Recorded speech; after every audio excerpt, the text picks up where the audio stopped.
Selamat datang di video edukasi kali ini. Kita akan membahas bagaimana asam humat dari berbagai jenis gulma lokal dapat dimanfaatkan sebagai amelioran untuk meningkatkan kualitas tanah di wilayah pesisir. Mari kita lihat manfaatnya bagi pertanian masa depan.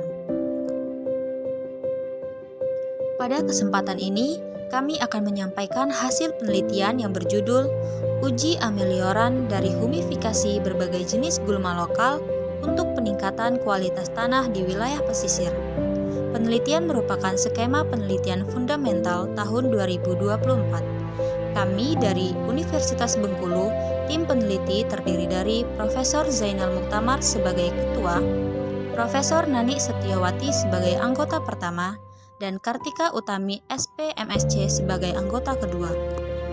Yang melatar belakangi penelitian ini adalah bahwa selama beberapa dekade terakhir, penggunaan sistem pertanian konvensional telah meningkatkan produktivitas tanaman.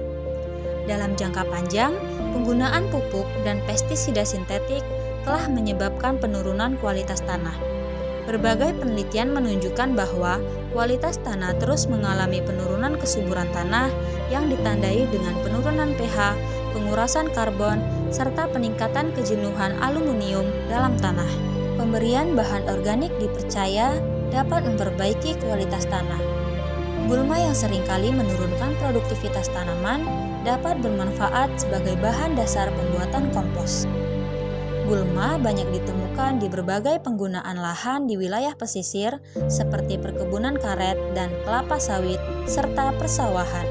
Penelitian ini bertujuan mengidentifikasi jenis gulma di wilayah pesisir, mengkarakterisasi kompos berbagai gulma wilayah pesisir, dan menentukan efektivitas senyawa humat untuk memperbaiki sifat kimia tanah di wilayah pesisir. Kebaruan penelitian ini adalah penemuan amelioran hasil humifikasi gulma lokal yang dapat dimanfaatkan untuk meningkatkan kualitas tanah wilayah pesisir serta produktivitas tanaman wilayah ini. Hasil penelitian menunjukkan bahwa lahan pada perkebunan kelapa, kelapa sawit, dan karet memiliki jumlah spesies gulma kelompok berdaun lebar paling banyak. Sementara lahan rawa memiliki jumlah gulma golongan rumput paling rendah. Jika dilihat nilai SDR-nya, gulma berdaun lebar mendominasi lahan perkebunan kelapa dan kelapa sawit, sedangkan rumput mendominasi pada perkebunan karet dan lahan sawah. Beberapa jenis gulma dijadikan sebagai bahan dasar pembuatan kompos. Cara mengubah gulma menjadi pupuk organik terletak pada proses pengomposan. Gulma yang sebelumnya tidak berguna dan banyak tersedia diproses dengan cara alami.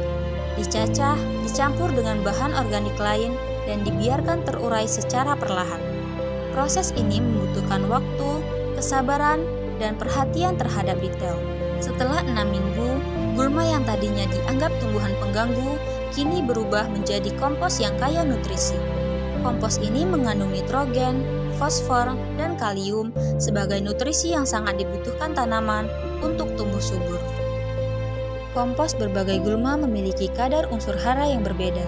Misalnya kompos harendong memiliki kadar C yang paling tinggi yaitu 47,3%. Kompos melastoma memiliki kadar N yang paling tinggi sebesar 2,84%. Kompos bebandotan memiliki kadar P yang paling tinggi yaitu 2,26%.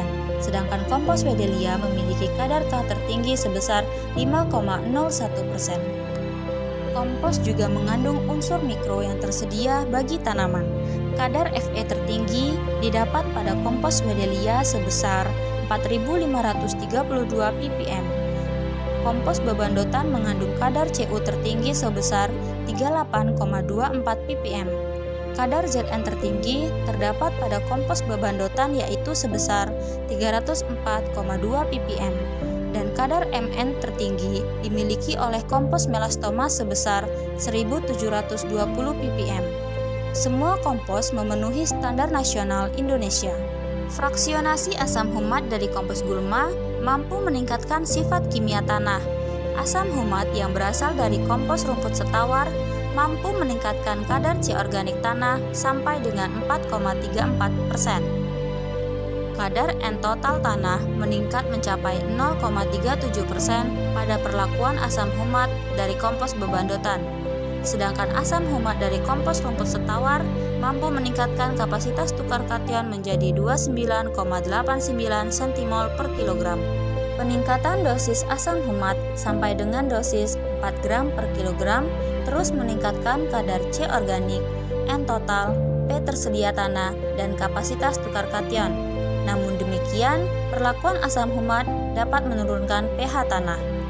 Kesimpulan dari penelitian ini adalah, secara umum, gulma berdaun lebar mendominasi lahan perkebunan kelapa dan kelapa sawit, sedangkan gulma rumput mendominasi lahan perkebunan karet dan sawah.